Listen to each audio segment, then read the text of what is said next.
sesión, crecimiento de largo plazo y rol de los bancos centrales en los mercados financieros, invitamos al Dr. Axel Christensen, Managing Director, Chief Investment Strategist for LATAM and Iberia de BlackRock, quien nos hablará de la divergencia entre los precios de los activos financieros y fundamentales de la economía.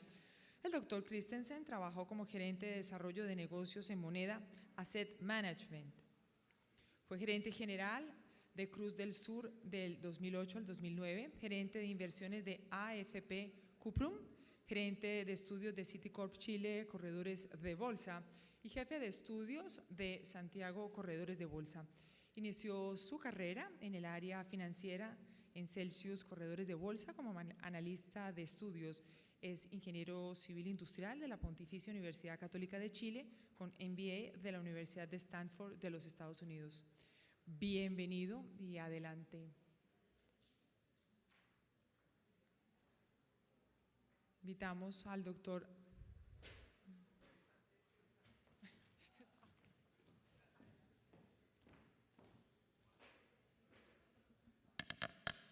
Buenos días.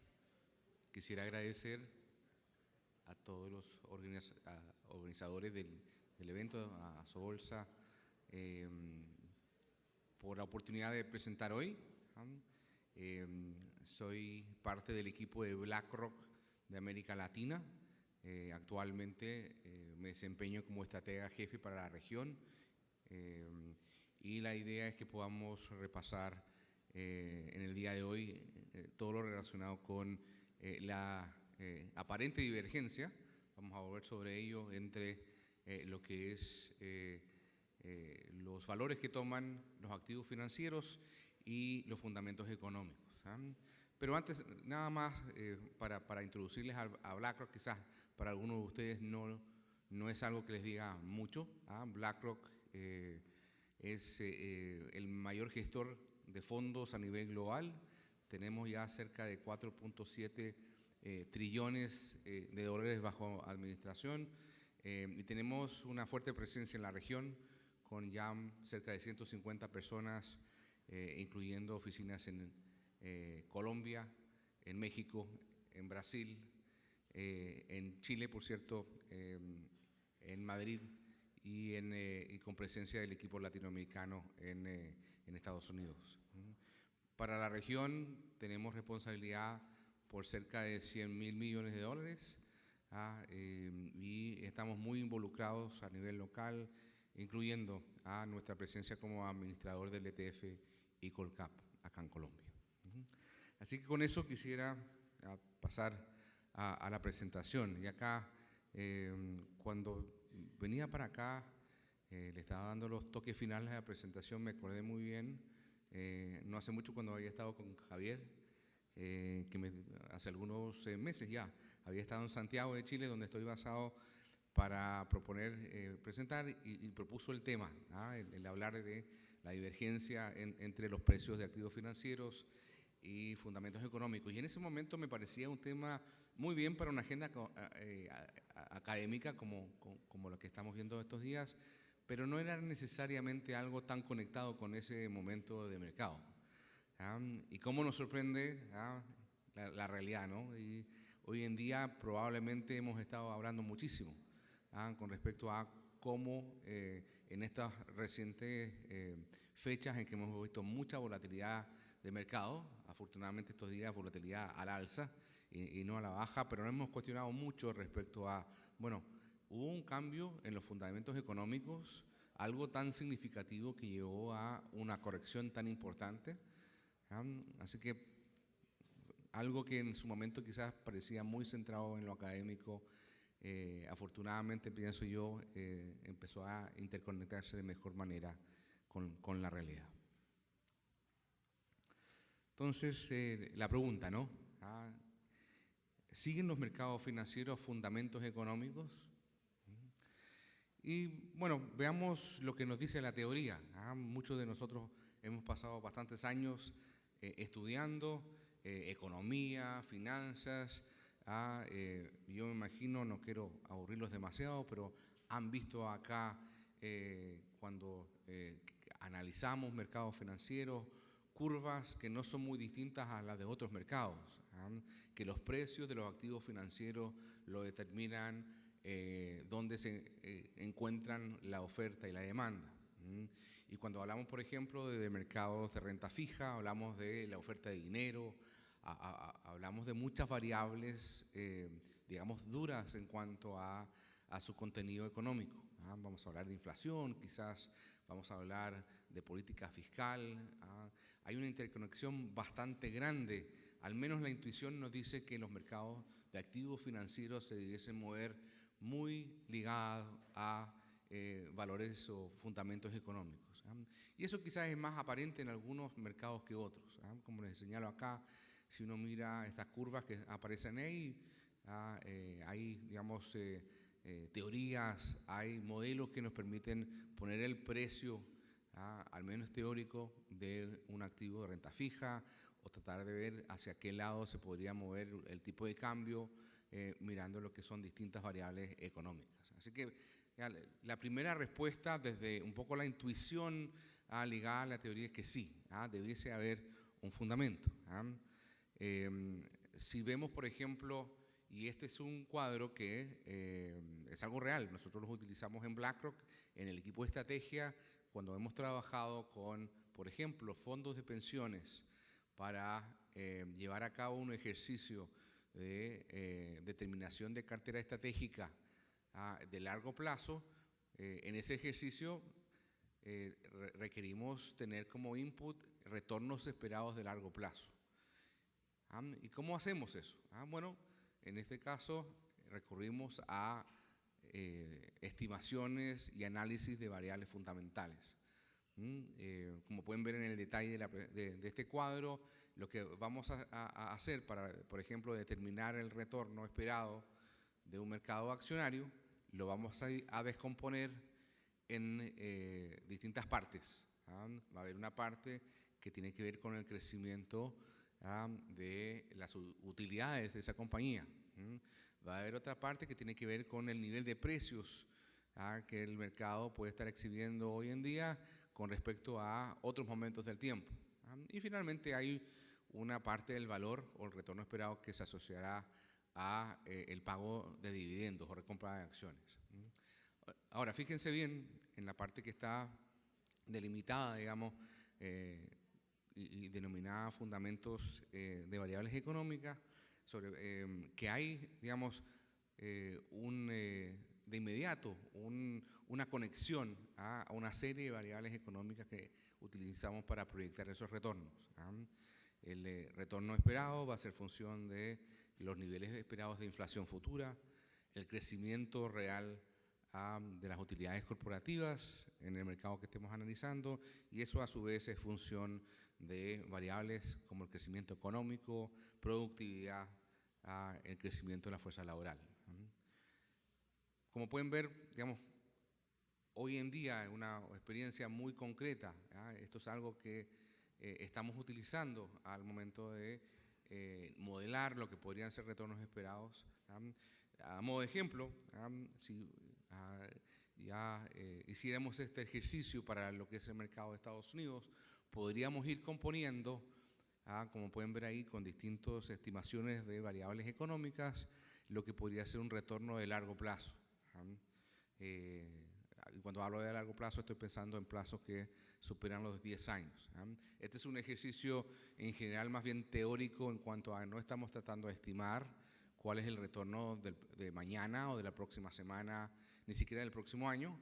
Esto es más bien tratar de buscar cuál es la relación que hay de retornos con fundamentos de economía. Así que, volviendo a la pregunta original respecto a si existe una relación entre los precios de activos financieros y los fundamentos económicos, la respuesta es sí, o al menos queremos que así sea. Ahora bien, ¿qué pasa cuando de alguna manera empezamos a cotejar esto con la realidad? Y aquí yo creo que si miro incluso mercados que son muy, digamos, muy ligados a variables económicas, como es el mercado de renta fija. Bien sabemos que el mercado de renta fija, digamos, es muy sensible a cambios de estimaciones de inflación, de crecimiento económico, digamos, muy conectado a variables duras. Y sin embargo, este cuadro yo creo que ejemplifica muy bien que los mercados pueden estar muy distantes, pueden diverger mucho con respecto a lo que podrían ser fundamentos económicos e incluso ya abiertamente sentido común. En este cuadro, este es un poquito, digamos, no es reciente, ha habido un cambio en las tasas de interés hace algunos meses, pero si yo me paraba en marzo pasado, marzo de este año, y yo graficaba, como se señala acá, cuáles son las tasas de interés nominales, no reales, nominales, que voy a recibir como inversionista en bonos soberanos desde los distintos países que así se señalan, que ahí señalan, digamos, partiendo por Suiza, seguidos por Alemania, etcétera, y para distintos plazos. Notarán, hay dos colores, el color verde es el color que uno en general intuiría que es el color correcto. Estamos hablando de tasas nominales positivas. El color morado es tasas nominales negativas. Eso no tiene ningún fundamento económico que lo pueda respaldar. ¿Ustedes se imaginan querer pagarle a un gobierno, en este caso al gobierno suizo, prácticamente en toda la curva de su deuda soberana por el privilegio de tener su deuda en nuestro portafolio? No tiene ningún sentido económico. Yo hago clase de finanzas en Chile, en una universidad. Si un alumno me hubiese dicho, profesor, yo quiero que usted me pague por tener la deuda de mi empresa, lo echo de inmediato de la sala. Le digo que está claramente equivocado de su vocación, que si quiere hacer algo creativo como lo que me está pensando, que se vaya a artes o a alguna otra cosa. Pero el mercado nos muestra otra cosa. Efectivamente, en plazos largos, estamos hablando casi de 10 años o más de 10, los bonos suizos pagan tasas nominales negativas. Y hay una explicación quizás detrás de esto, tiene que ver con las distorsiones que provoca el programa de compra de activos por parte del Banco Central en Europa. Interesantemente, los inversionistas en el mercado de renta fija, de alguna manera como que cambiaron su ADN y empezaron a ser ya no un inversionista que le interesa cobrar su cupón, tener, digamos, una muy baja volatilidad en su inversión, dormir muy tranquilos de noche, y se convirtieron más en inversionistas de renta variable. El que invierte en un bono con tasa nominal negativa, lo único que está esperando es que llegará alguien que le va a pagar un precio mayor por ese bono, porque el rendimiento, digamos, de corte de cupón no va a recibir que compense el mayor precio que pagó por él. Está jugando de alguna manera la apreciación de capital, que no es, al menos en bonos soberanos, no es algo muy usual de ver, particularmente cuando vemos tasas negativas. Los quiero llevar ahora al ámbito de los mercados de tipo cambio.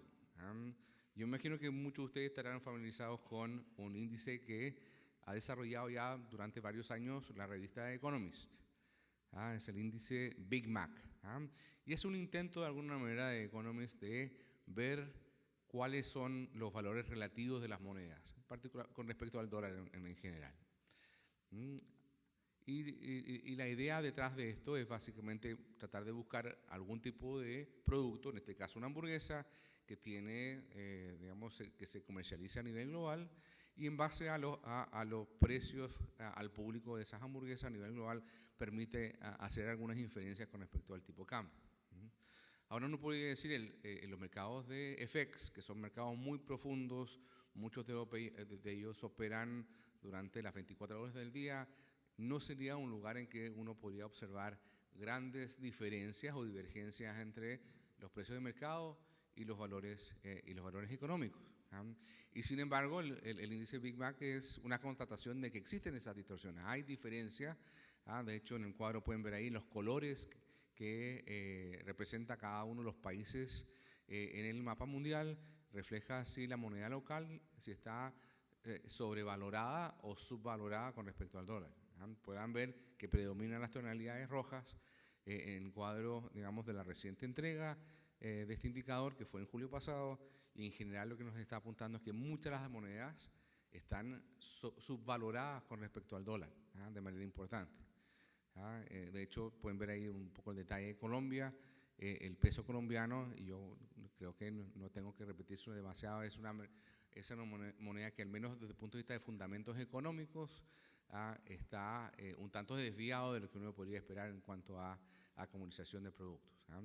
Distinto será, digamos, leía hoy en el periódico que el país vea en un dólar más fuerte una manera más rápida de salir o de buscar un mayor crecimiento económico. Eso puede ser digamos, una finalidad de política económica, pero claramente, digamos, estamos frente a una situación de divergencia entre fundamentos y mercado.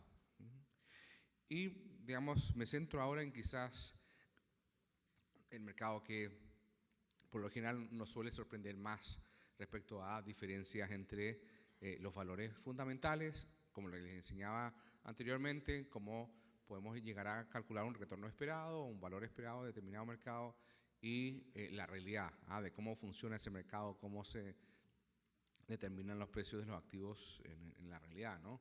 Y parto quizás por el fenómeno más reciente. Pueden ver, digamos, que ha sido objeto ya de innumerables editoriales, incluso de caricaturas respecto a la burbuja que presenta el mercado doméstico chino. Y, digamos, si uno miraba a este mercado, antes de la corrección que hemos sufrido durante las últimas semanas, la verdad es que tenía todos los ingredientes como para, digamos, determinar lo que era una burbuja bursátil. Estábamos viendo un mercado que, si bien quizás llevaba un poco de engaño, si uno miraba un indicador de valoración promedio del mercado hace algunos meses atrás, estaba a niveles un tanto altos, pero no demasiado exorbitantes. El mercado chino doméstico, y me refiero a las acciones que se transan en Shanghái, que están principalmente movidas por inversionistas locales, se transaba un tanto por debajo de 20 veces la utilidad, digamos, de los últimos 12 meses.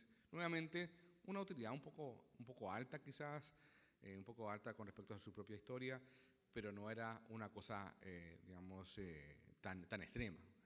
Y sin embargo, cuando empiezo a meter más en detalle, como el cuadro, digamos, de color verde busca ilustrar, me empiezo a encontrar con una cantidad importante, más del 50% de las compañías, es cierto, son compañías más pequeñas, pero que tienen múltiplos que superan las 100 veces.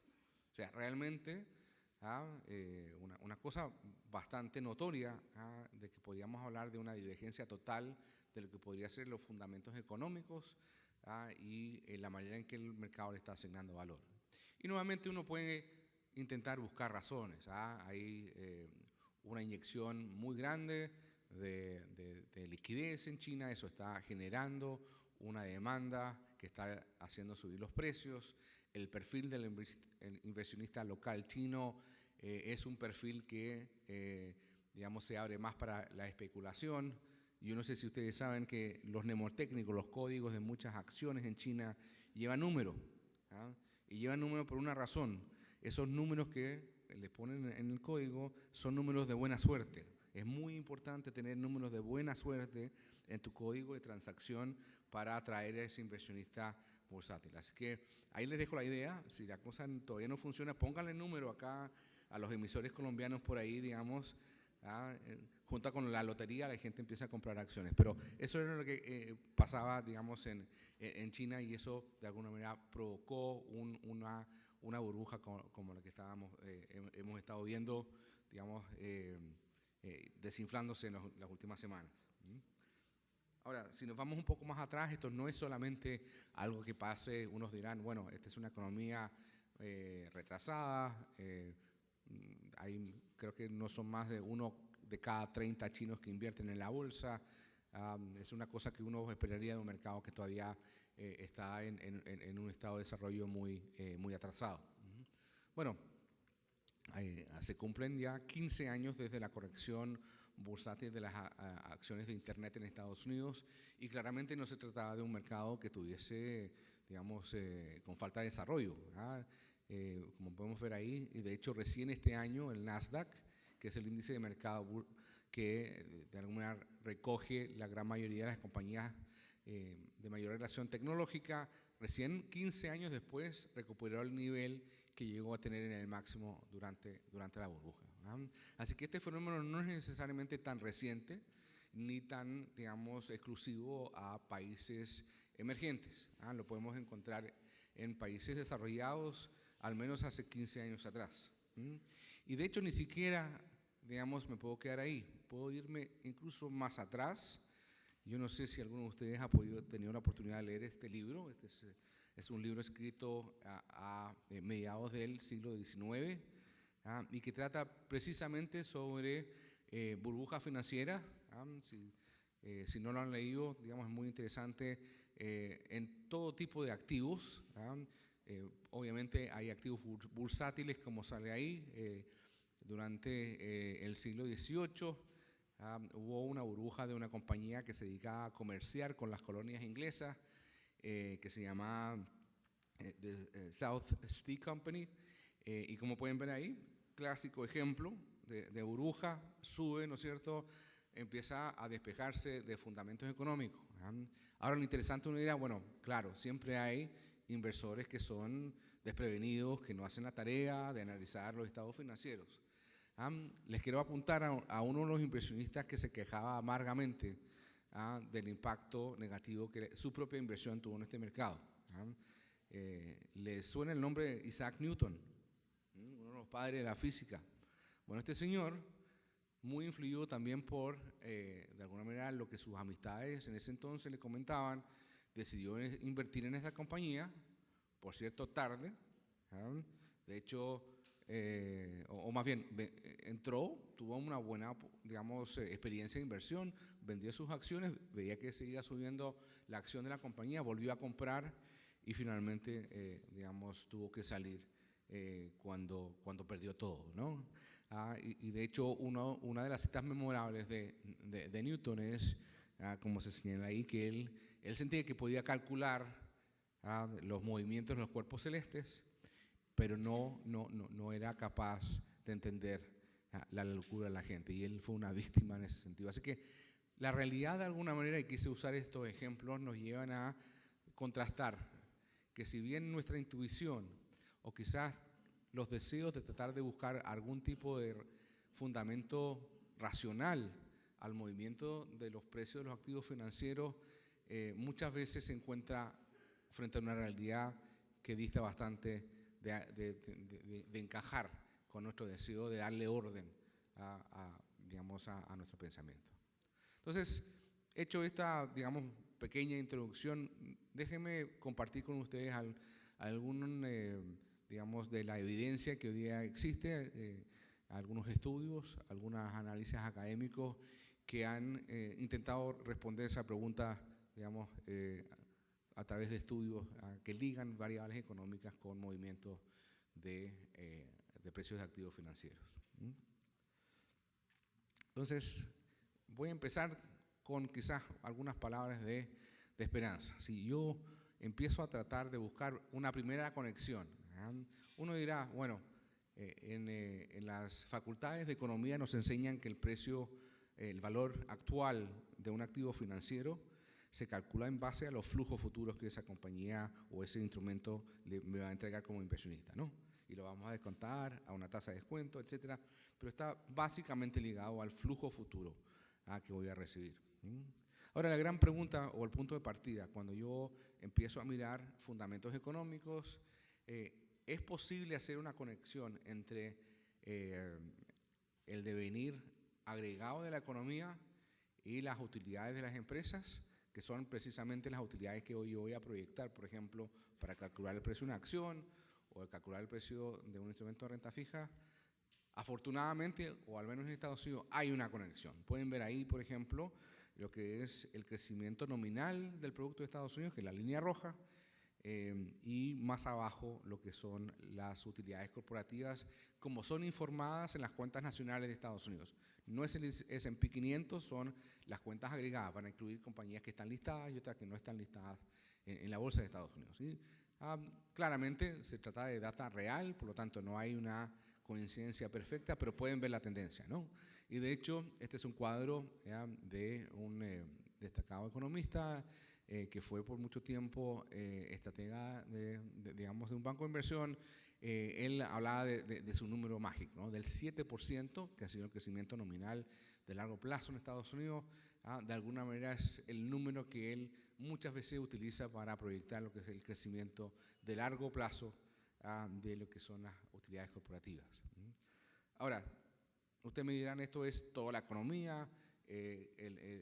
Si bien en Estados Unidos muchas de las compañías tienen representación en la bolsa, pueden haber ciertas distorsiones. Bueno, si miro lo que es el S&P 500, y esta vez no las utilidades, sino las ventas, revenues, y el GDP nominal de Estados Unidos, aquí ya efectivamente se empieza a romper un poco esa relación.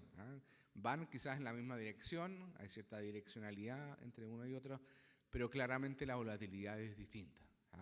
Y esa volatilidad va a tener cierta incidencia al momento de estimar cuáles son esos precios. Así que efectivamente hay una cierta relación en la base, pero claramente las fluctuaciones son bien diferentes. Hay muchas razones detrás de ello. Obviamente hay algunas distorsiones contables que siempre hay que tener en cuenta. Hay una también que es muy relevante que tiene que ver con ciertos, digamos, ciclos económicos. Hay momentos del ciclo económico en que las empresas capturan un porcentaje importante del producto. Si uno ve, por ejemplo, la situación actual en la economía americana, las empresas en general están capturando un porcentaje muy cercano al máximo histórico del crecimiento del producto. Y, digamos, en contraposición a ello, otros sectores de la economía, por ejemplo, el sector digamos, no el capital, sino más bien el trabajo, está capturando una participación menor. Los salarios en Estados Unidos han crecido menos de lo que ha crecido la economía. Y por lo tanto, habrán otros momentos en cuando el empleo esté más activo, en que esas porcentajes van variando en el tiempo. Así que también hay ciertas explicaciones económicas. Existen relaciones, a veces no son tan directas, pero hay explicaciones económicas perfectamente, digamos, entendibles para entender esas fluctuaciones. Ahora, eso de alguna manera, si uno analiza el mercado de Estados Unidos, puede empezar a encontrar bastantes coincidencias, ya sea en direccionalidad, como podían ver en el cuadro anterior, incluso más allá, digamos, en correlaciones bastante altas. Ahora bien, ¿qué pasa cuando empezamos a ampliar nuestro grupo de análisis para incluir otras economías, otros países, particularmente también economías emergentes? Y la verdad que hay un estudio que finalmente, digamos, produjo un libro que se publicó ya hace un tiempo, al menos en su primera versión, en el año 2002, por un trío de profesores de el London Business School.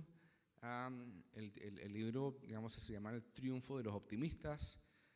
Si les gustan los libros cargados de estadísticas, es un libro que se lo recomiendo mucho.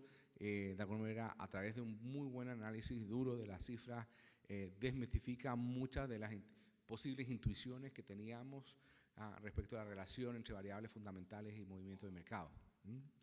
Y en general los resultados de ese análisis apuntan a que efectivamente no hay una correlación demasiado alta entre, por ejemplo, el crecimiento económico y el desempeño de mercados bursátiles.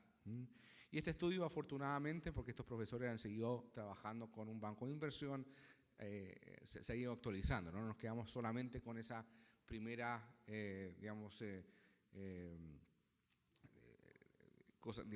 encuentros que ellos tienen en el 2002, sino que han podido, a través de análisis posteriores, ir reafirmando. Y veamos de alguna manera qué es lo que nos indican algunas de las cifras. Yo sé que este es un cuadro que tiene mucha data, no es mi intención ir sobre cada uno de ellos, pero si yo empiezo a mirar dos variables claves, en primer lugar, lo que es el crecimiento económico per cápita y después los retornos bursátiles, la verdad es que cuesta muchísimo encontrar algún tipo de relación.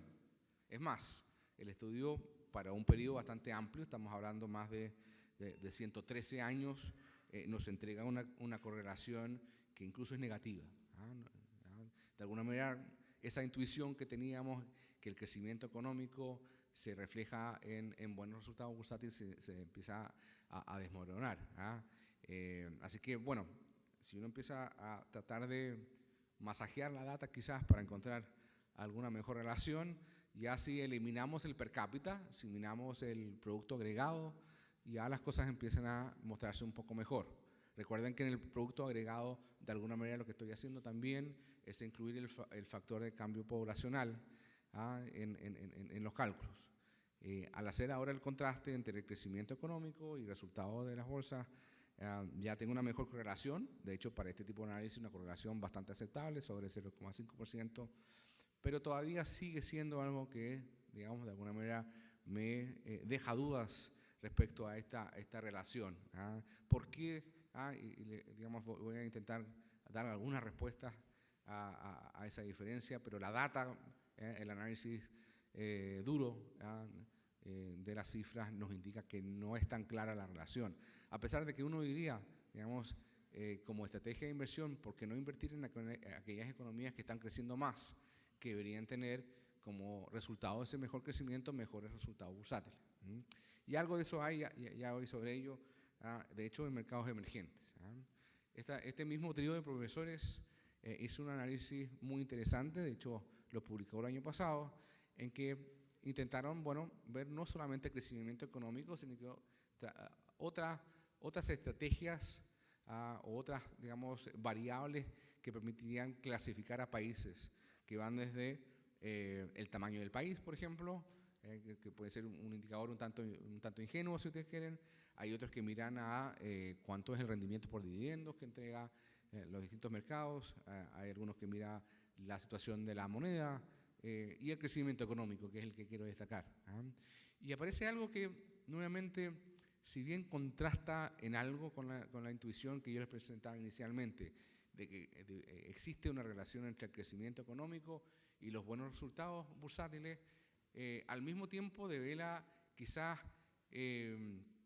algo que nos permite corregir de cierta manera o afinar nuestra intuición. Fíjense en los últimos dos grupos de cuadros, y esto es especialmente, digamos, observable en economías emergentes.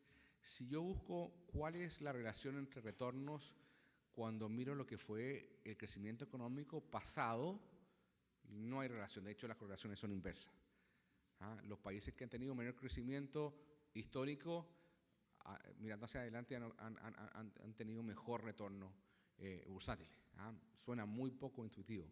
Y sin embargo, y fíjense en el último grupo que está destacado ahí, de barras amarillas, si ya no miro al pasado, sino miro a las expectativas de crecimiento económico, ahí las cosas me apuntan en otra dirección. Ahí sí hay una relación. Y quizás, como les mencionaba, eso nos permite, en cierta manera, corregir esa intuición. No es que el crecimiento económico lleve a que el mercado suba o baja. No es que el mercado, no es que, digamos, mirando al pasado podamos intuir o podamos, digamos, determinar lo que va a pasar en el futuro con respecto al precio de activos financieros, particularmente bursátiles en este caso. Es más bien el mercado que pareciese estar anticipando lo que podría ser un futuro crecimiento económico. Y ahí como que ya nuevamente empezamos a congeniar más la intuición con este, digamos, descubrimiento en base a la data. No, digamos, nos debiese interesar tanto lo que ha sido digamos, el resultado en el pasado, y esto lo puedo llevar desde el nivel de país hacia abajo a una compañía. No es tan relevante lo que ha pasado históricamente. Lo importante para fijar el precio de activos financieros, puede ser una acción, puede ser un bono, puede ser una moneda, es las expectativas hacia adelante. Y en ese sentido el mercado va muchas veces a buscar anticipar. Así que no es que fundamentos económicos de alguna manera sean la base de cálculo para lo que sean retornos esperables, particularmente lo que son, digamos, cifras históricas. Es más bien al revés. Si yo estoy buscando algún indicador que me ayude a entender cuáles son las expectativas que existen respecto a fundamentos económicos, ya sea inflación o crecimiento económico, los precios de los activos financieros muchas veces me llevan a entender y anticipar esas evoluciones. Ahora, me detuve un buen tiempo en lo que es la renta variable, la estadística que he podido revisar rápidamente y es consistente con otros estudios. Quise, entregarle de estos economistas del London Business School porque son más conocidos y realmente el libro que les mencionaba es una lectura muy interesante. Pero si hacemos el análisis en otras categorías, la verdad que ahí afortunadamente parece ver un poquito más de relación. Y aquí uso como ejemplo lo que es, de alguna manera, la relación que hay entre clasificación de riesgo, particularmente de emisores soberanos, que como saben y se indica acá en el cuadro, la clasificación de riesgo soberano de un país, como puede ser Colombia o Brasil o un país europeo, es función de una serie de variables económicas. No solamente variables económicas cuantitativas, como puede ser la situación fiscal, la situación de política monetaria, también hay elementos cualitativos muy relevantes. La fortaleza de la institucionalidad, por ejemplo, la dependencia, por ejemplo, de determinados tipos de productos de exportación, etc. Todo ese tipo de variables, pero que en general tiene una base de fundamento económico bastante fuerte, son lo que una agencia de crédito pone de alguna manera en la juguera para sacar la clasificación de riesgo de un país. Ahora, ¿tiene relación en general la clasificación de crédito que emiten estas clasificadoras respecto al precio que toman los activos financieros? Y la verdad es que nuevamente hay cierta relación. Como pueden ver acá, hay un cuadro acá en que estoy graficando lo que son los rendimientos de mercado versus la categoría de riesgo que asignan las principales agencias clasificadoras.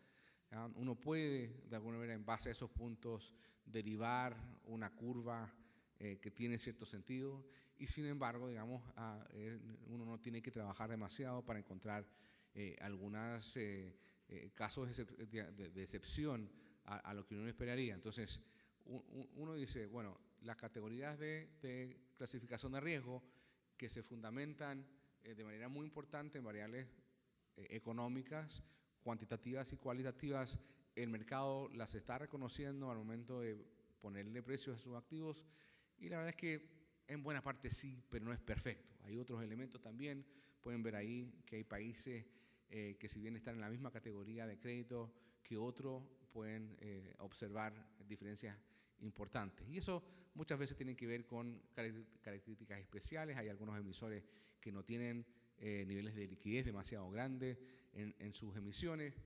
Hay otros hay otros elementos, digamos, que pueden jugar, pero hay suficiente evidencia con base empírica como para encontrar cierto sustento. Y lo traigo a colación básicamente para, de alguna manera, decir que no necesariamente esa falta de interrelación que estábamos viendo en el caso de mercados bursátiles se encuentra con tanta fuerza en otra clase de activos. Ahora bien, ¿por qué se da esta situación? Ya pudimos corroborar que si bien existe toda una teoría con respecto a cómo se debe determinar el precio de los activos financieros, si contrastamos con la realidad, nos encontramos con una divergencia bien importante. Y yo creo que esto ha sido básicamente quizás lo que podemos traer a colación durante las últimas semanas, ¿no? Yo no sé si ustedes están familiarizados con esta portada del Economist. Yo quisiera, no sé, si alguna persona de la audiencia podrá decirme qué fecha tiene esta portada. Es del año 1997. ¿Okay? Es hace un tiempo ya. Y sin embargo, si la hubiese sacado esta semana el Economist, ¿no me dirían que es muy oportuna? Los mercados parecen no cambiar demasiado, o más bien los seres humanos parecen no querer cambiar demasiado. Así que lo que a veces parece una discusión sumamente racional, este ya es un caricatura que ya tiene bastante, digamos, trayectoria ya, pueden ver que efectivamente algo que parece muy racional, muy falta digamos, de emocionalidad, por un malentendido, los invito a leer los detalles, digamos, se convierte digamos, en un pánico que empieza a mover mercados, tanto para arriba como para abajo. Así que tratando de encontrar algunas razones, ¿no? En primer lugar, digamos, está la posibilidad, yo creo que todos ya a esta altura podemos estar de acuerdo de que los inversionistas no somos 100% racionales. Tenemos ahí ya un campo de la finanza que digamos, denominada finanzas del comportamiento, que busca entender precisamente cuáles son esas distorsiones que tenemos las personas al momento de tomar decisiones de inversión. Hay una multiplicidad de ejemplos de ello. Por ejemplo, las personas, por lo general, no sé si ustedes comparten, preferimos ganar menos en una inversión que haber ganado mucho y después perder algo, ¿no? A pesar de que el punto final, el resultado final sea el mismo, ¿cómo sentimos perder dinero? No nos importa tanto ganar menos. Y eso totalmente, desde el punto de vista de resultado, bastante racional. También empezamos a ver las cosas desde el punto de vista más cíclico, cuando la propensión de inversionistas a vender cuando el mercado está cayendo es bastante grande. Y todo lo contrario, en general, ustedes no me dirán, yo todavía no he escuchado a alguien que me diga lo contrario, que muchos inversionistas esperan que las acciones suban. Yo no voy a comprar ahora, voy a esperar a que suban antes de comprar. Totalmente racional, ¿no? Y sin embargo, digamos, tenemos este tipo de comportamiento. Ahora, si fuese un comportamiento, digamos, por decirlo así, aleatorio, si de repente las personas actuaran de cierta manera y después de otra, la verdad es que el impacto sobre el mercado probablemente se equilibraría. Y sin embargo, lo clave aquí es que tenemos en general enfoques que son sistemáticamente irracionales. No es tan difícil muchas veces marcar y encontrar este tipo de patrones digamos, de lo que es miedo y ambición de inversionistas en el mercado. En algún momento nos embarga el entusiasmo, pensamos que el crecimiento que estamos viendo ahora se va a extender al infinito y compramos sin pensar, así como esos inversionistas chinos que no importa, voy a pagar 100 veces lo que la compañía ganó el año pasado porque necesito tener esta compañía en mi portafolio. Además tiene un número ahí que me da buena suerte. Así que muchas veces muchos inversionistas, y no estoy hablando necesariamente de inversionistas personales, muchas veces inversionistas profesionales, y tengo algunos años de experiencia en esto, quizás de una manera un poco más sofisticada, intentamos buscar argumentos, nos inventamos argumentos para darle solidez al mercado.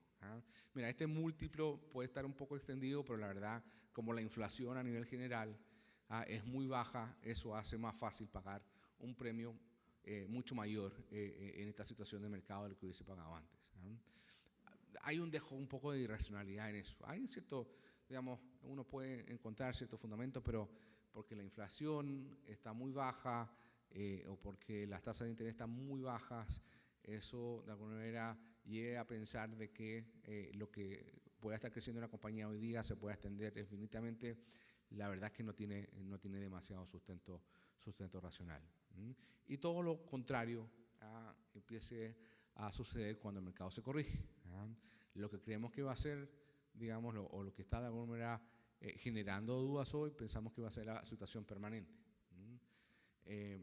¿A cuánta gente ha escuchado, digamos, recientemente de que, claro, no solamente China está creciendo menos, sino que China está en recesión? Y la verdad es que probablemente está creciendo menos, que es lo que es menos para una de las economías que son unas mayores a nivel mundial. Claro, no es el 10% que vimos años anteriores, pero incluso así la demanda absoluta que tiene China respecto a muchas materias primas que son muy relevantes para mercados emergentes sigue siendo mayor en términos absolutos de lo que era en el pasado. El tema es que en cuanto a tasa de variación, claro, es menor.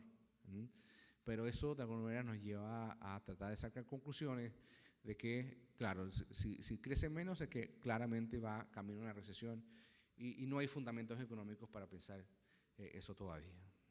Ahora, por ahí también hay algunas otras razones. Yo intenté de alguna manera decir esto, no solamente puede ser que la gente no piense bien o está atrapada de alguna manera por digamos, las características que nos llevan a muchas veces pensar de manera irracional. Hay algunas otras explicaciones. Quise poner al menos una acá, que tiene que ver con la dificultad muchas veces que tenemos los inversionistas de activar una estrategia, una posición de inversión que digamos, busque generar algún tipo de beneficio en base a esas distorsiones. Aquí hay un ejemplo que ya es de texto. Yo no, me imagino que algunos de ustedes quizás no conocen las compañías. Yo soy lo suficientemente viejo para acordarme que antes del iPhone existía un aparatito que se llamaba Palm. No sé si alguno de ustedes se acuerda. Bueno, Palm era una especie de, digamos, de asistente digital, que tenía un lapicito y uno anotaba todas las cosas ahí, que es el producto de una compañía tecnológica americana que se llama 3Com. Y 3Com hacía una serie de aparatos, incluyendo la Palm. Ahora, lo interesante fue de que en algún momento, como se indica ahí en el cuadro, 3Com hizo un spin-off, primero parcial y después completo de esta compañía. Y lo que fue interesante es que el mercado premió tanto este producto tan innovador que si uno miraba cuál era el valor intrínseco de 3Com, que era el dueño del 95% de la compañía en su primera, digamos, spin-off parcial, uno decía el mercado estaba valorando negativamente todo el resto de la línea de productos que tiene 3Com y era absurdo, eran todos productos que tenían utilidad. ¿Cuál era el problema? Como había, porque claro, uno dirá, bueno, aquí hay una clara, digamos, estrategia de inversión que puedo aprovechar de esta distorsión del mercado. Yo puedo, lo que hacer es comprar 3Com y me voy corto Palm, está perfecto.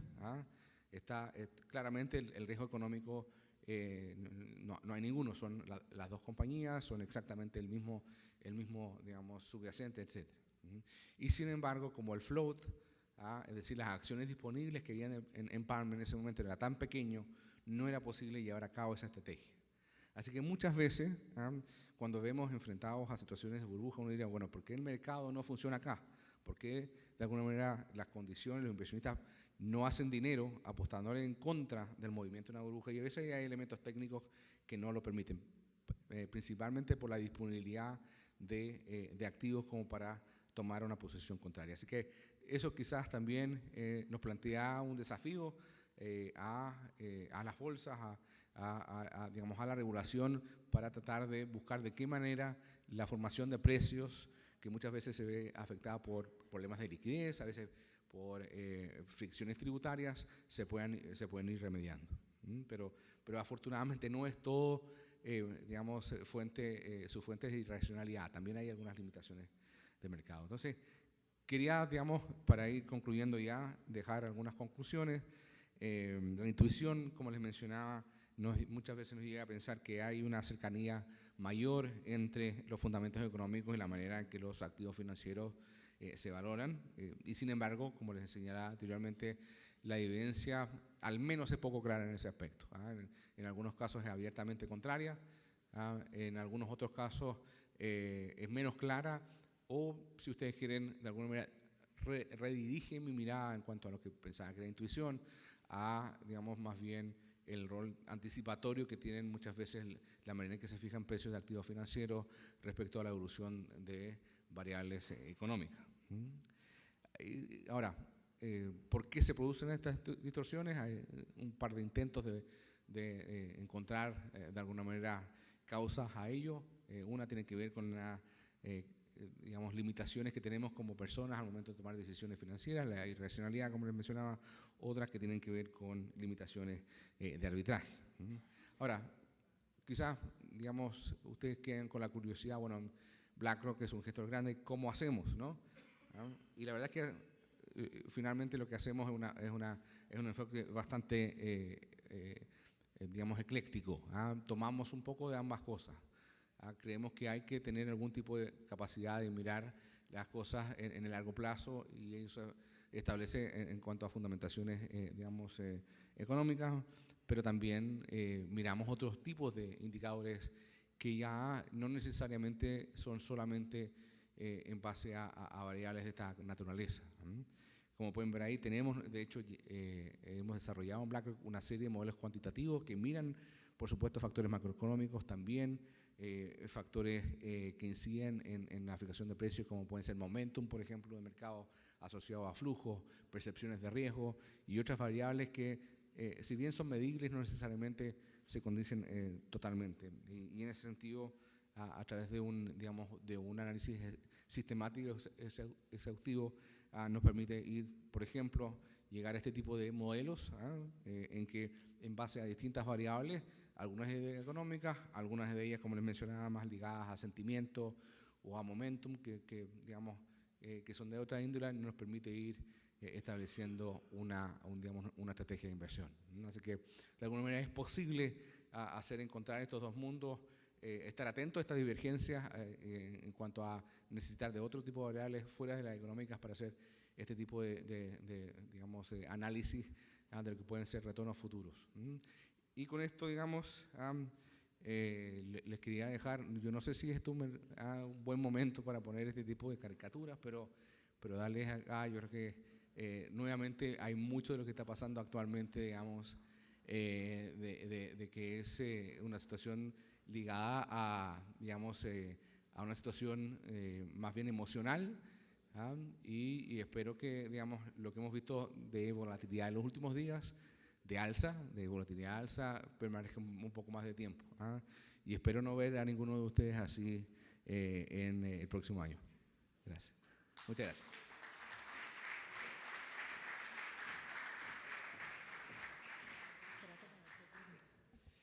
Hemos abierto un espacio de preguntas para que ustedes aclaren las dudas que tengan. Levanten la mano y les acercaremos el micrófono.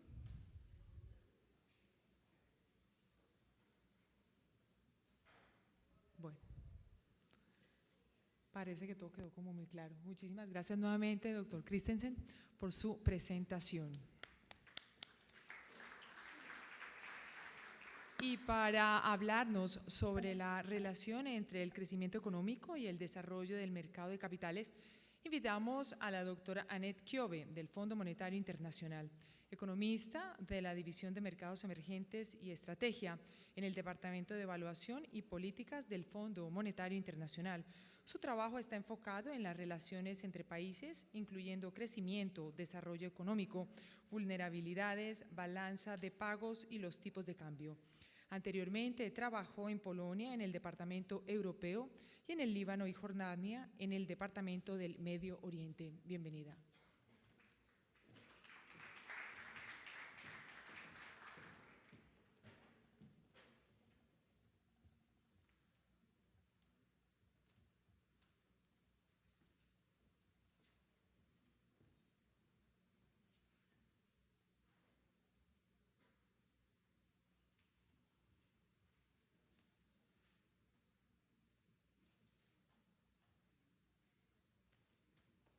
Good morning.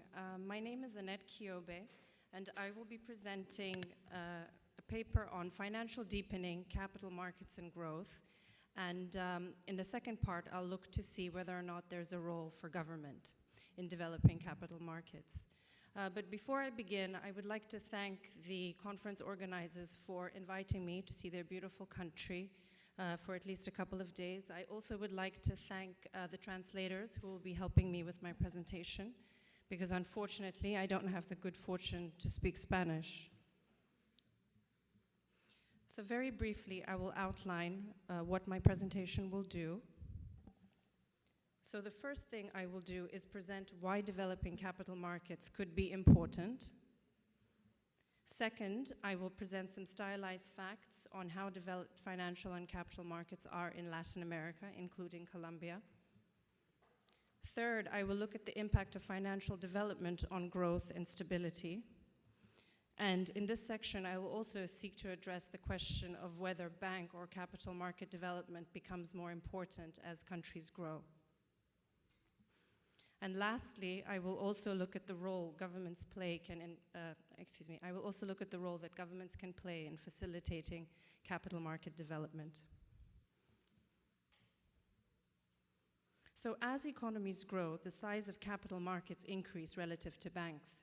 So this chart presents capital market development as measured by private and public bond markets and stock markets, also pension and mutual funds, relative to bank deposits. So the brown shaded area basically shows that as countries develop, GDP per capita increases, the size of capital markets is actually much larger than that of banks, so the ratio is larger than 1. So why develop capital markets? Essentially, there are 2 reasons why capital markets are important to an economy. The first is financing for growth, and the second is enhancing financial stability. Corporate bond markets are particularly important for financing large investment projects, which for the most part are quite risky and take time to materialize, and banks quite often are not willing to finance such projects. So because corporate bonds are also traded, unlike loans, this allows investors to share and shed risk. Local government bond markets are important for governments to finance their deficits without resorting to financial repression, something I'm sure you're very familiar with given the region. And if governments can borrow in local currency, this also reduces their exchange rate risks and leaves them less vulnerable to sudden stops in capital inflows. And lastly, improved access to finance, including foreign capital, lowers the cost of capital in an economy and relieves credit constraints to both households and small and medium-term enterprises. On enhancing financial stability, there are basically 2 aspects with which capital market development helps. So first, the development of derivative markets allow for organizations and financial institutions to diversify risks. Secondly, a more diversified financial system that includes capital markets also allows for a more stable and better able system to absorb shocks. So for instance, in this current environment where banks are deleveraging, and in a number of countries they're faced with high NPLs, the capital market is the alternative form of financing in such an economy. So I've provided some rationale for why developing local capital markets could be important. This next section is basically going to look at some stylized facts on financial development in Latin America. But to tell the story, we need to go beyond individual measures of financial development. So what we did is we created a financial development index. This index comprises 2 sub-indices. The first is financial institutions, and within financial institutions, we capture here both banks and pension funds. The second arm of this index is basically financial market development, and here we talk about public and private bond markets as well as stock markets. Within these indices, we also capture various aspects of financial development, such as depth, access, and efficiency. And for the remainder of the presentation, I'm really going to focus on the purple part, which is basically financial markets. So why do we create an index of financial development as opposed to just looking at individual measures? So the reason is that a lot of individual measures of financial development are insufficient to capture what we mean when we talk about the development of, be it banks or capital markets. So the left-hand side chart shows financial depth for the United States. And if we were to measure financial depth by a traditional measure, such as bank credit to the private sector, you'll see that this was broadly flat from 1980 through to 2012. And it completely misses the financial excesses of the 2000s. But if we look at a broader measure that captures total assets of banks and non-banks, we'll see from 1980 to 2012 that this has increased 2-fold, from about 200% of GDP to 500% of GDP. As another example, financial access is not to be confounded with financial depth. So this chart basically plots, again, the same variable, bank credit to the private sector, against financial access. And here financial access is given as the percent of adults with access to an account.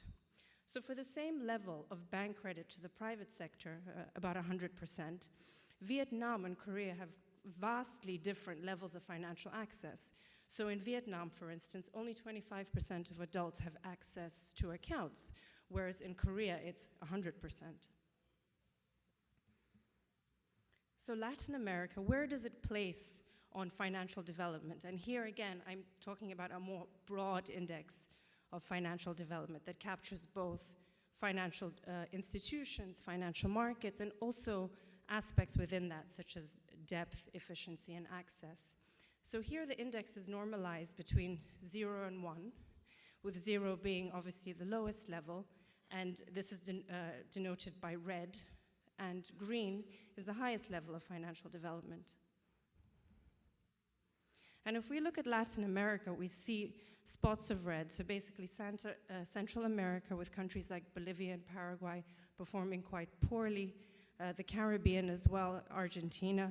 Colombia fares significantly better. So here I will present individual country data of financial development for a group of countries divided into advanced, emerging, and low income.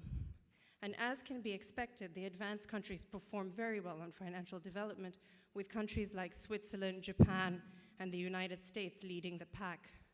Colombia lags a large number of emerging markets on financial development, with countries like China, Brazil, South Africa, India, Chile, and Poland doing much better than Colombia on financial development.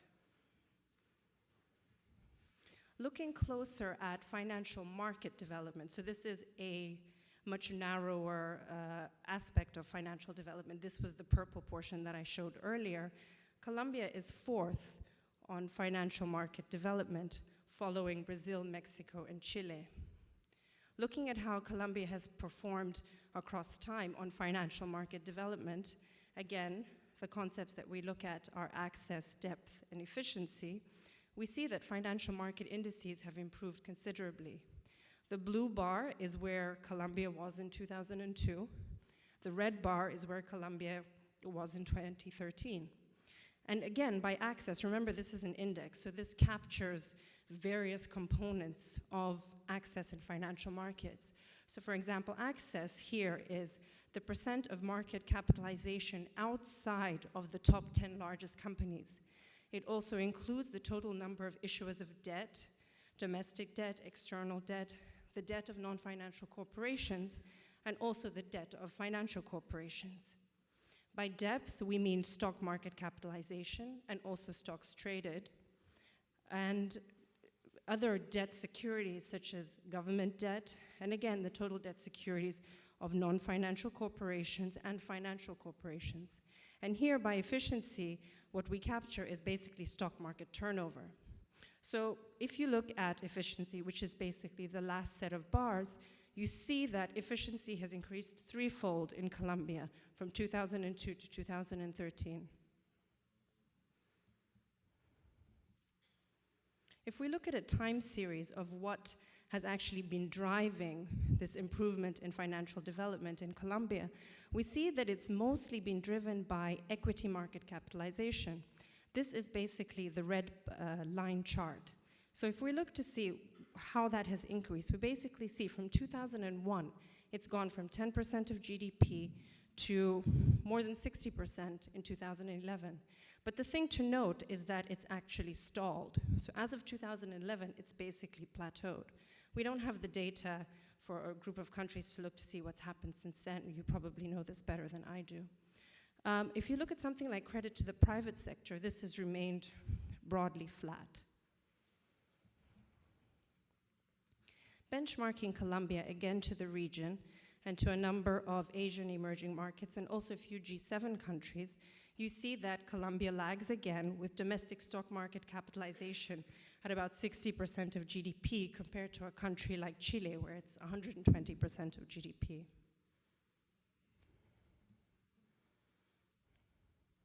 So now with these stylized facts at the back of our mind, I'm going to talk about the empirical relationship between financial development and growth. So this chart basically is a summary of a lot of analytical work that we have done to establish this relationship. So I won't go into the technicalities of it, I'll just describe our results. So basically what we have here is financial development on the horizontal axis. On the vertical axis, we show the contribution to growth from financial development. And the thing to note is an obvious non-linearity in the relationship between financial development and growth as financial development increases. And the second thing to note is Colombia basically is before the turning point. So the part of the curve from Gambia to Poland basically illustrates that if you increase financial development, you should see growth returns. After this point, after Poland, you get diminishing returns to growth. And as financial development becomes very, very high, the level of Japan, you actually get negative impact of growth on financial development. Thank you.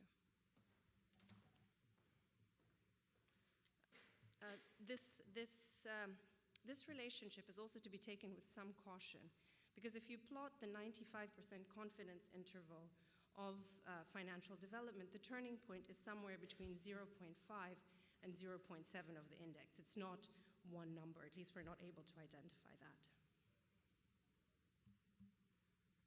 I had earlier made the assertion that finance has some kind of negative effect on growth after a certain point. So what we do here is we try to disentangle where this effect could be coming from.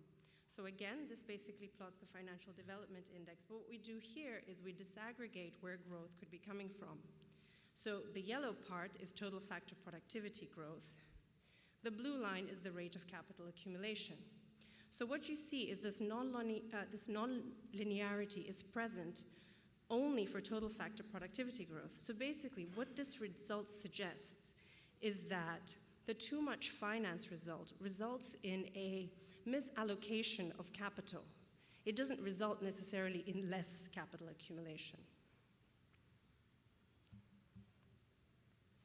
Here I will talk about the impact of financial development on volatility. Earlier I had made the assertion that financial development increases stability, and I gave various reasons why this could be the case. So we looked to see whether or not we can actually see this relationship empirically, and in fact we can. Again, the part of the curve from Gambia to Poland basically shows that if you increase financial development, you see a reduction in volatility of growth. Past that point, you get an increase in volatility. Most Latin American countries would benefit from more finance because they're located on the part of the curve that's before the turning point. So countries like the Dominican Republic, Paraguay, Honduras, Costa Rica, El Salvador, Panama, Mexico, Colombia, and Peru would all benefit from financial development, which would hopefully increase growth and reduce instability. But how much more finance is needed? And what type of finance is needed? Is it bank finance or is it capital market finance? So what this chart shows is financial development gaps of a country relative to its own fundamentals. So what we do here is we look at actual levels of financial development in a group of Latin American countries, and we benchmark these relative to their fundamentals. So their benchmark level of financial development as given by income per capita, population, old age dependency ratios, and also governance indicators. So the idea is, if you're a poorer country, perhaps you don't need that much finance.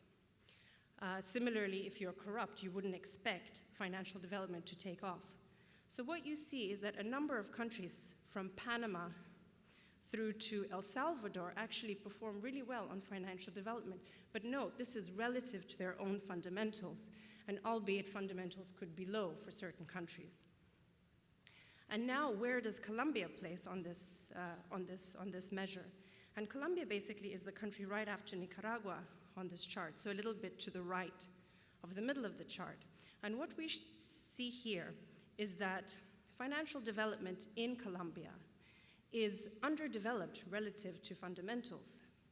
And primarily this is driven by underdeveloped capital markets. However, institutions, and here we talk about bank developments, are actually overdeveloped relative to fundamentals. And I think this result derives from regional expansion of your large conglomerates, one of which is on the board. I think Grupo Aval is a very big one. So I have provided some intuition for why a various type of development might be more important. So for example, in Colombia, it seems capital market development is lower relative to fundamentals. But is there another way that we can establish this relationship? And the answer is yes. So this chart basically shows, as incomes rise, this is the left-hand side chart, the marginal benefit from banking development actually falls. So if you look at quantiles after the 50th percent, you basically see a downward sloping line. And so this illustrates, as income rises, the marginal benefits from financial institutions decrease. You get a flip side of that same story when you look at what happens to the growth benefits of stock market capitalization, here captured by financial market depth. And here again, around the same turning point, you see that after countries pass a 50th percentile of log GDP per capita, increased stock market capitalization, denoted by this yellow line, increases and results basically in more benefits to growth. So what are the preconditions for capital market development? And the first is, I'm sure, something you're not surprised by: sound macroeconomic policies to attract investors. In addition, governments have the role of basically ensuring that a credible and continuous source of fixed income securities is available for the market to absorb. Secondly, strong institution and legal settings are important to protect investors, as is a well-functioning financial infrastructure. This I think you can speak more to than I can. Lastly, markets must be a minimum size due to fixed costs. Not every country can have a large local currency market simply because there's no need for it, and also because the cost of setting up a local capital market can be quite prohibitive. So quite often, if a country is small, perhaps the better option is to tap into regional capital markets as opposed to establishing your own. What is the role for governments in ensuring capital markets develop? So the first is they need to meet the preconditions for capital market development. These were the first four that I introduced. But it's also important for a government to have some active policies to increase the size of capital markets. So the first thing a government might want to consider is financial liberalization. This would diversify the investor base. Again, keeping in mind that foreign capital can be quite dangerous, there should be some impetus to basically manage the potential increase in volatility due to increased capital flows. A second way to increase the size of capital markets is pension reform. So think of a country like Chile. So here you create institutional investors to provide impetus for local government markets. As you well know, pension funds need to invest in longer dated securities for asset liability management purposes. And also having institutional investors in the market results in positive externalities in the sense of increased financial innovation and efficient functioning of markets. The third role the government can play in improving local capital markets are tax and corporate governance reforms. So tax reforms to make tax treatment of securities issuance more attractive would be important. Simply, in addition, corporate government reforms to protect the interest of minority investors would also be important. All of these factors basically serve to increase the supply and demand of securities in a country. And with this, I end my presentation. I'm open to questions if you have any. I was hoping this could be a somewhat interactive session.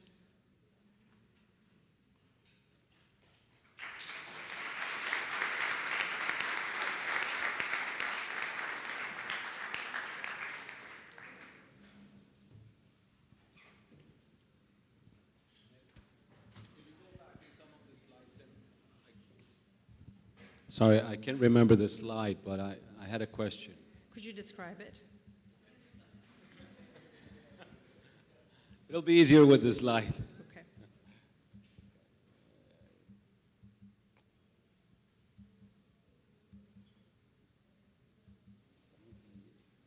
No, okay.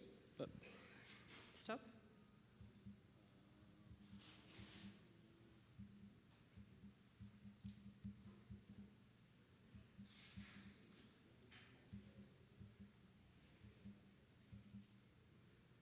Federico, you might have to hold No, your let's keys. maybe.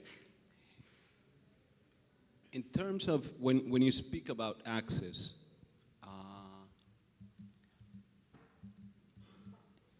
you speak about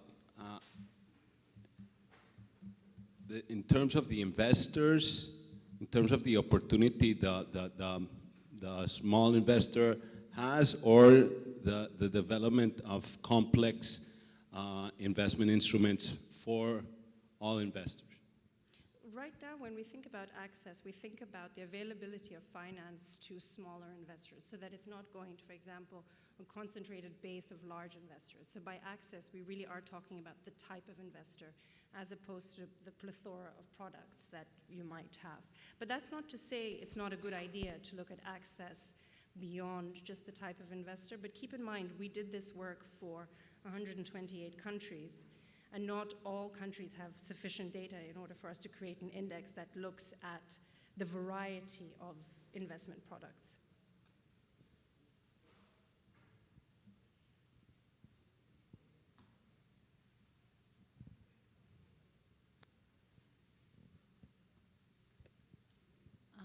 On your experience, you mentioned that probably the capital market, the Colombian capital market was underdeveloped, while the banking market seems overdeveloped according to fundamentals. On your opinion, or what could be a hypothesis of this trend that you are diagnosing on Colombian market? I think in Colombia, and again, perhaps somebody might want to speak about this in more detail, the issue is we're basically capturing the regional expansion of your large conglomerates. So banks like Grupo Aval that basically don't only have assets in Colombia, but also regionally. So when you look at financial development, it looks much larger than what you would expect for a country like Colombia.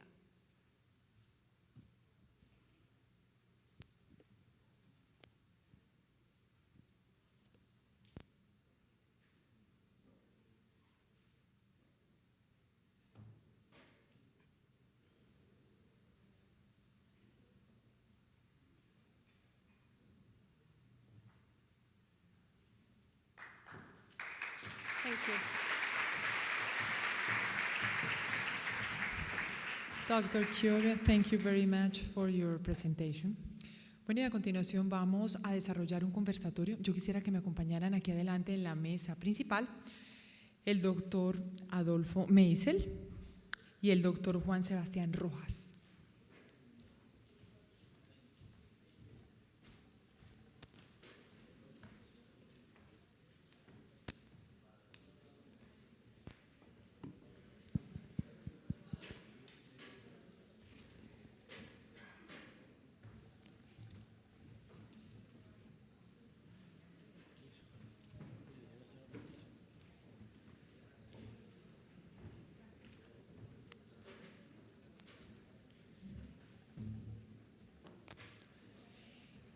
Y a continuación desarrollaremos el siguiente conversatorio, Mercados Financieros Latinoamericanos, ¿qué esperar frente al incierto panorama internacional? Nos acompañan el doctor Adolfo Meisel Roca, codirector del Banco de la República de Colombia, y el jefe de Desarrollo de Mercados del emisor, el doctor Juan Sebastián Rojas. Yo le cedo la palabra al doctor Meisel. Adelante.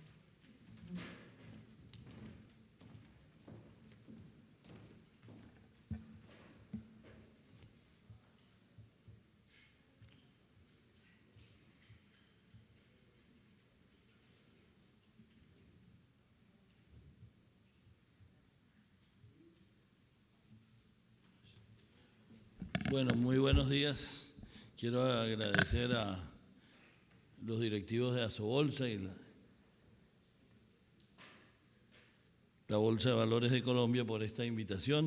Esta es la primera vez que asisto a su bolsa, como se pueden notar, porque no me puse la camisa adecuada de cuadros, así que si me vuelven a invitar, estaré dispuesto a ajustarme al código de vestimenta de esta institución.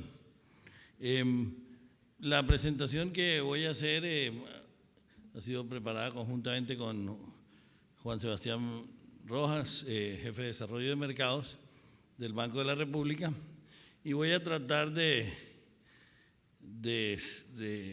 ser muy eficiente en el uso del tiempo para que podamos pasar a algunas preguntas donde no se vale preguntar sobre el dólar y podamos pasar al almuerzo.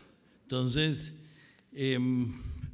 primero voy a hablar de las nuevas dinámicas de los mercados financieros de los países emergentes, qué esperar del futuro y algunos wildcards y reflexiones. Pues lo primero que habría que señalar es que hay nuevas dinámicas en los mercados financieros de los países emergentes. El mundo ha estado cambiando y el apetito por riesgo emergente es diferente. Si nos vamos un poco a la historia, aunque para mí esto es un poco irónico porque formado como historiador económico, normalmente para mí la historia son más de 100 años. Y entonces que ya la historia sea remontarse al año 2012, pues me resulta un poco paradójico. En el 2012 pues veíamos que eran los países emergentes los que tenían un mayor crecimiento del Producto Interno Bruto y las economías desarrolladas pues unas tasas de crecimiento mucho más bajas. Eso pues cambió. El año pasado vimos que las economías emergentes aumentaron en relación pues que las economías desarrolladas aumentaron en relación a las economías emergentes y América Latina se desaceleró y pues si vemos lo que son las actuales predicciones para el año entrante, esas brechas entre los países desarrollados y los emergentes se reducen aún más y América Latina incluso creciendo por debajo de las economías desarrolladas. Entonces, esos diferenciales positivos de crecimiento de las economías de la región se han cerrado, llegando a volverse en el 2016 negativos. En el caso colombiano, el diferencial de 1.7 frente a Estados Unidos en 2012 se estima de 0.6 para 2016. Así, mientras los diferenciales a nivel macro favorecieron a la región y generaron movimientos importantes de capital. Esta tendencia se ha venido reversando particularmente desde el 2014. A partir del anuncio del tapering, los flujos hacia las economías emergentes han disminuido y se tornaron además más volátiles. Hacia finales del 2014 y hasta julio del 2015 se han reducido de forma importante, presentándose salidas para algunas regiones como Europa emergente, África y Medio Oriente. Y la reducción en la inversión de portafolio extranjera ha sido particularmente notoria en el mercado de renta fija. Y la participación de extranjeros en los mercados latinoamericanos de deuda pública se ha desacelerado en línea con los flujos de capital. Lo vemos aquí en el caso de Colombia. El crecimiento de la participación de extranjeros en el 2014 se explica, pues ahí se ha estabilizado y en lo corrido del 2015 la participación de extranjeros ha permanecido muy estable. En el 2014, como sabemos, se anunció el incremento de la participación de Colombia en el Global Bond Index de JP Morgan, aumentando el interés en deuda pública. Y se evidenció la presencia de canales no tradicionales como los Forward Non-Deliveries, de TES.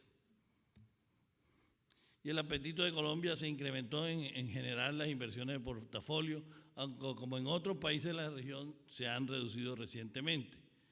Desde el anuncio de JP Morgan de incrementar el porcentaje de participación en Colombia, esos índices y durante el proceso de arreglo balanceo se observaron entradas importantes de capital. Posteriormente las entradas se han reducido y se han observado mayores salidas de capitales residentes. Los elevados precios de las materias primas no son la fuente de recursos que solía ser para las economías emergentes y se ha incrementado el riesgo. Y el índice general de materias primas ha caído 22%, al tiempo que las acciones de Latinoamérica se desvalorizaron 22%. Y aquí vemos la correlación muy alta entre los precios de los commodities y los índices de las bolsas de América Latina, del mercado accionario, y la correlación es muy alta, cercana a 0.6 en los niveles. Diría uno que, de acuerdo a los fundamentales, como no solo los inversionistas a veces creen mucho en los fundamentales, sino también los banqueros centrales. Dada la coyuntura reciente, la percepción de riesgo hacia la economía emergente y la región ha aumentado. Y vemos aquí en los CDS, por ejemplo, que se han aumentado para la mayoría de las economías grandes de América Latina, y Colombia, como cosa usual en muchos de los indicadores y en muchos otros aspectos, ocupando un lugar intermedio. Ahí ven la gráfica de Colombia en la negra, en los CDS, y estamos en la mitad, digamos, del rango entre Brasil, que es el más alto, y Chile, que es el más bajo. Y eso, digamos, es una constante que uno encuentra para Colombia, como sabemos, en muchas variables económicas, una tendencia a ubicarnos en lugares intermedios, lo que algún analista alguna vez denominó la medianía característica de Colombia, cosa que no es mala realmente. En el largo plazo, si uno logra mantenerse en la mayoría de las variables en una medianía, pues probablemente es mucho mejor que si tiene los altibajos de otras economías vecinas nuestras, que han pasado de los primeros lugares a los últimos, para no mencionar vecinos muy cercanos. El comportamiento de los términos de intercambio, pues reduciéndose, y en eso sí la desaceleración de Colombia ha sido bastante más rápida que en otros países. Las tasas de cambio de la región tienen una relación muy clara con los mercados accionarios también, como vemos en la gráfica de la derecha, una correlación muy alta, aunque más recientemente se han despegado. Y en particular, pues Colombia, como sabemos, hemos sido afectados por la caída en el precio del petróleo, también una correlación muy alta con el Brent, que es el precio de referencia que se utiliza para las exportaciones colombianas, y donde es pues, para decirlo en términos estadísticos, ve uno una cointegración, encuentra una cointegración entre el precio del Brent y la tasa de cambio colombiana. La caída de los precios de los commodities ha contribuido a ampliar los déficits en cuenta corriente, aumentando las preocupaciones sobre el futuro de estas economías.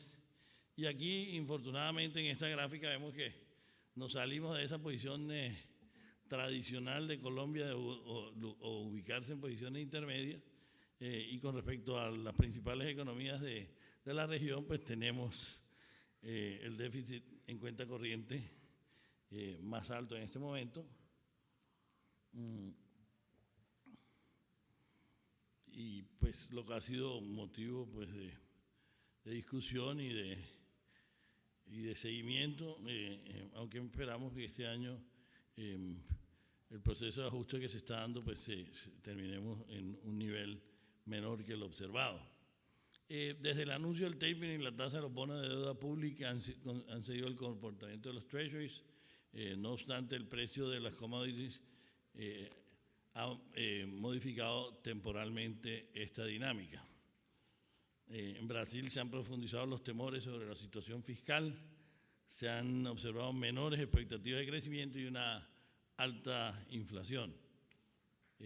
La caída de los precios, en el precio de los commodities ha generado incertidumbre sobre la salud fiscal de varias de las economías de la región, incrementando las primas por riesgo, como se ve aquí en el caso de Brasil.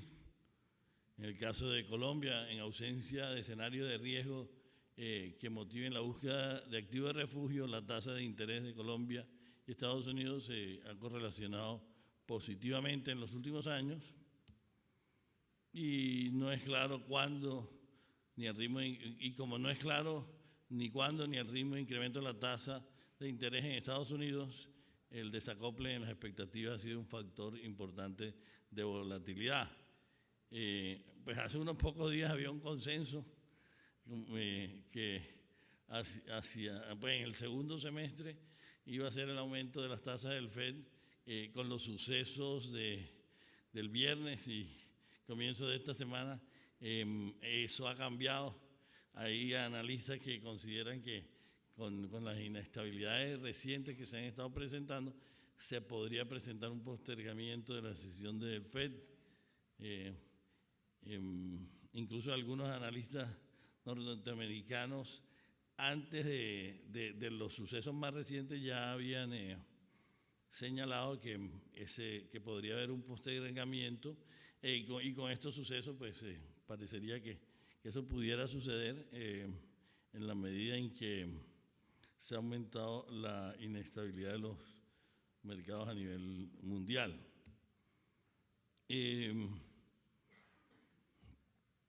Y esa incertidumbre sobre la política monetaria y el ritmo de recuperación de la economía mundial se ha traducido en un incremento en la volatilidad.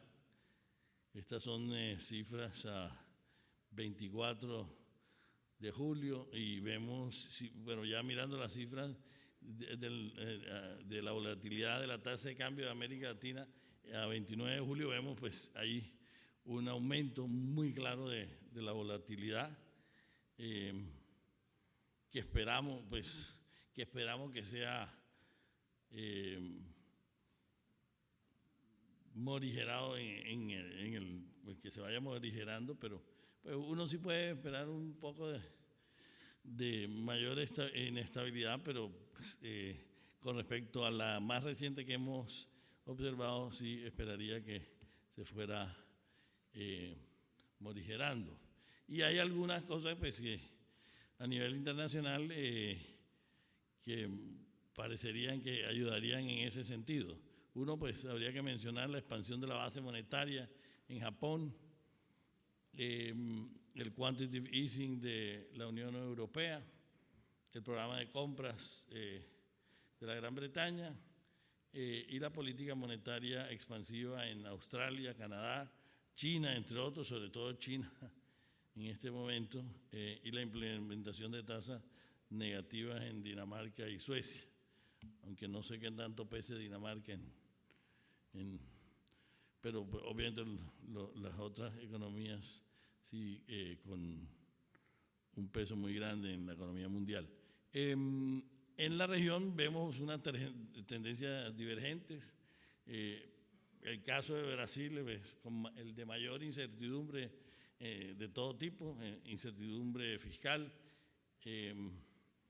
con unas expectativas de crecimiento para el 2015 de 2% y negativas en el 2016, con una inflación alta y que han tenido pues ya durante bastantes meses dificultades de controlar y con el riesgo de una posible pérdida del grado de inversión.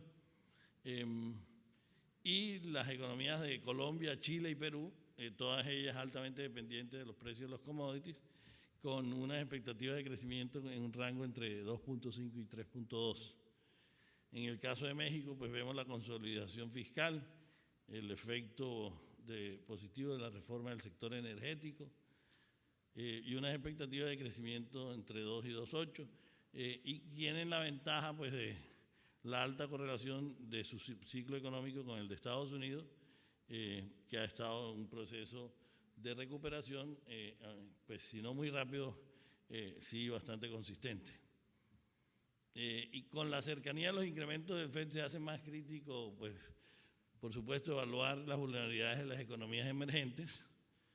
En el caso nuestro, pues hemos sido incluidos en un grupo que se encuentra a niveles críticos con Perú, Indonesia, Turquía, Sudáfrica, en donde esos factores críticos están determinados fundamentalmente por la cuenta corriente,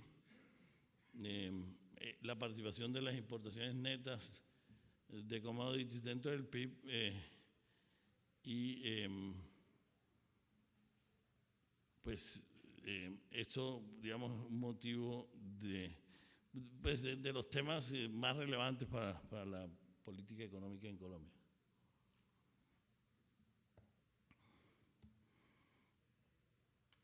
Hasta ahora los déficits en cuenta corriente han sido financiados a través del superávit en la cuenta de capitales, pero sin embargo hacia el futuro esto podría no ser la nueva regla. Existe evidencia de que la inversión está positivamente relacionada con los precios de exportación de las materias primas y que la tasa activa de préstamo real está negativamente relacionada con la inversión. Pero la mayor incertidumbre mundial podría reducir la inversión en las economías de mercados emergentes, como de hecho estamos viendo aquí en esta gráfica, donde como la inversión está bajando como porcentaje del PIB. Y aunque en el 2015 se espera que Latinoamérica continúe desacelerándose, es posible observar recuperaciones de tipo B en el mediano plazo, como vemos en esta gráfica, en América Latina. Habría que señalar que la caída en los precios de los commodities ha generado mercados accionarios más diversificados, como se ve, digamos, si usamos el índice de Gini que tenemos para 2012 y 2015 en las últimas dos filas. Por ejemplo, para el caso de Colombia, pasando el Gini de diciembre del 2012 a marzo del 2015 de 0.62 a 0.32, que es una desconcentración muy grande, y eso también sucede para el caso de Brasil, menos México y Chile, pero también está ocurriendo en el caso de Perú, que baja del 0.6 a 0.4. En el caso de Colombia, pues el sector petrolero, pues que tenía un peso muy grande, pesaba entre 24 y 30%, hace un par de años ha bajado al 11%. Entonces, mencionemos los wild cards en este momento. Pues uno está en la recuperación del precio de los commodities y por lo tanto los términos de intercambio. Lo segundo sería mencionar qué tan rápido y tan fuerte se va a dar la recuperación en la demanda china y qué tan efectivos son las medidas que están tomando las autoridades económicas de ese país. Tercero, pues qué tan robusta sería la recuperación de Estados Unidos y Europa y Japón, de tal forma que se impulse la demanda mundial. Lo cuarto, la resiliencia de los mercados posteriormente al primer incremento, que se dé el primer incremento de la tasa por parte del FED. Y por último, la continuidad en la apreciación del dólar. Y termino con algunas reflexiones. La flexibilidad cambiaria ha jugado un rol muy importante para facilitar el proceso de ajuste a las condiciones externas en Colombia. Creo que se ha demostrado una gran fortaleza de la institucionalidad económica del país en la medida en que se ha dado un ajuste muy rápido a un shock realmente de unas dimensiones enormes y se ha dado de una manera ordenada y que no ha requerido y no creo que requiera intervención de la autoridad monetaria. Las iniciativas fiscales a lo largo de la región para impulsar la inversión, la infraestructura y educación serán muy importantes para apoyar el crecimiento, dado estas nuevas condiciones que van a imperar en los próximos años, y dada la combinación de factores, lo más probable es continuar observando una alta volatilidad en los mercados en el corto plazo. Muchas gracias y tenemos tiempo para preguntas.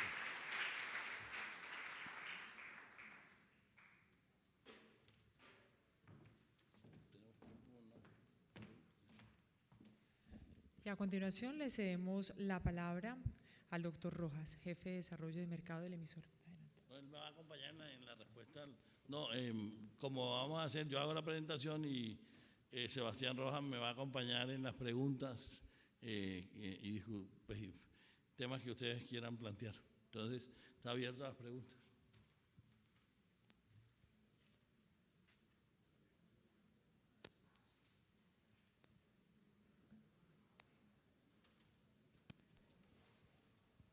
Y obviamente sí pueden preguntar sobre el dólar.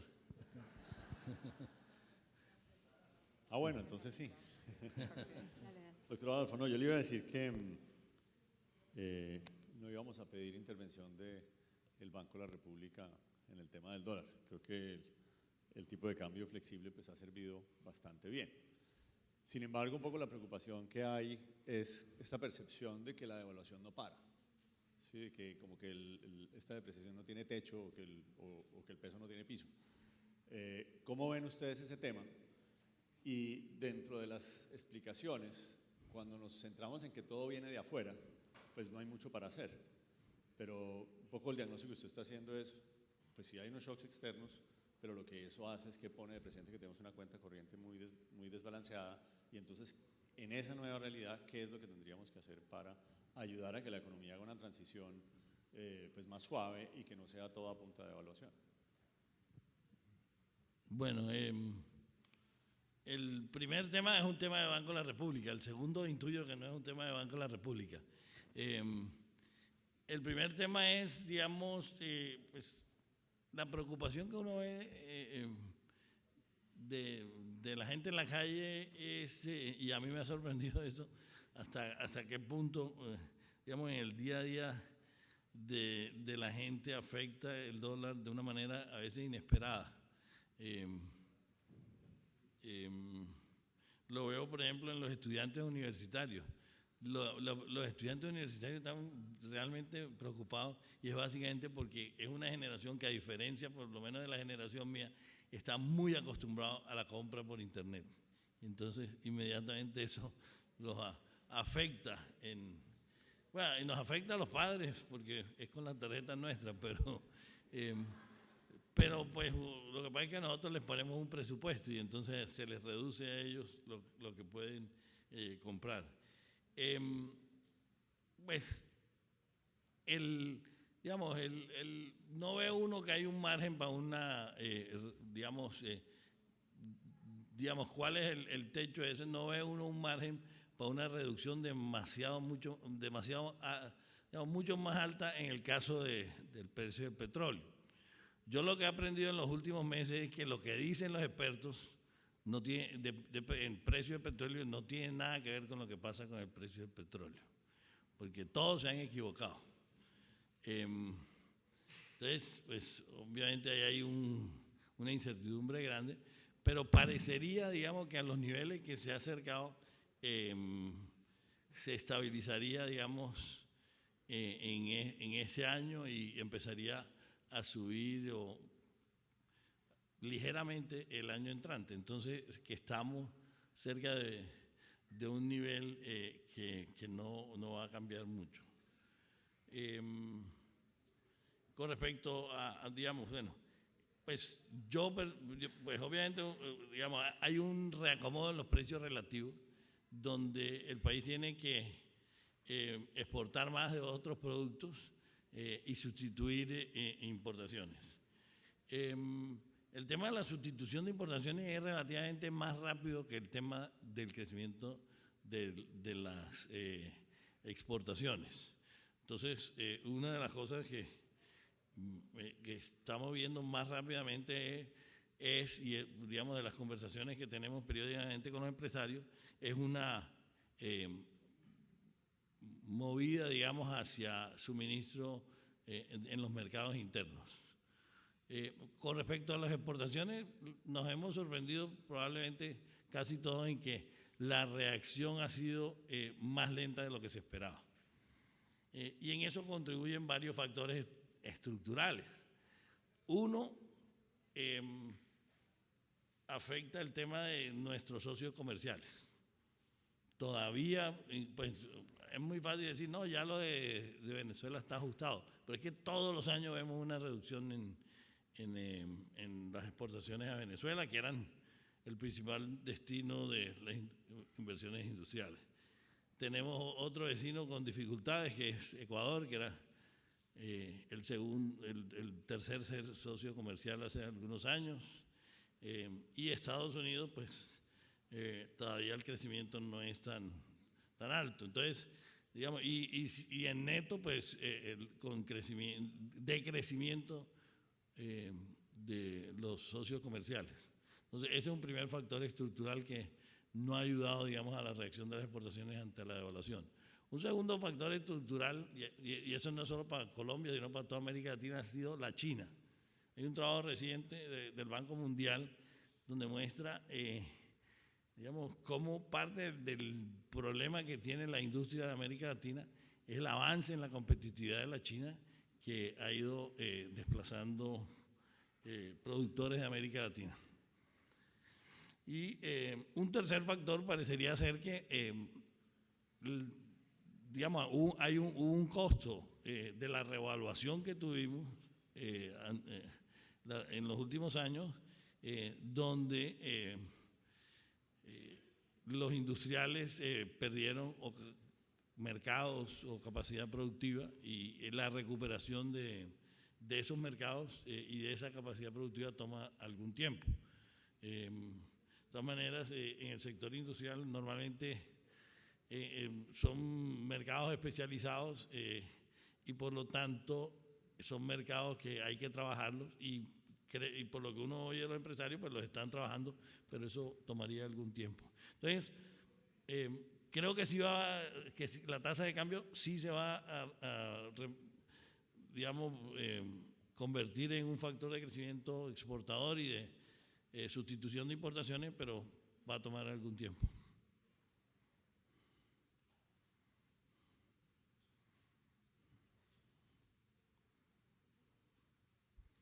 Entonces, creo que nos vamos a almorzar. Todo está en calma y muchas gracias.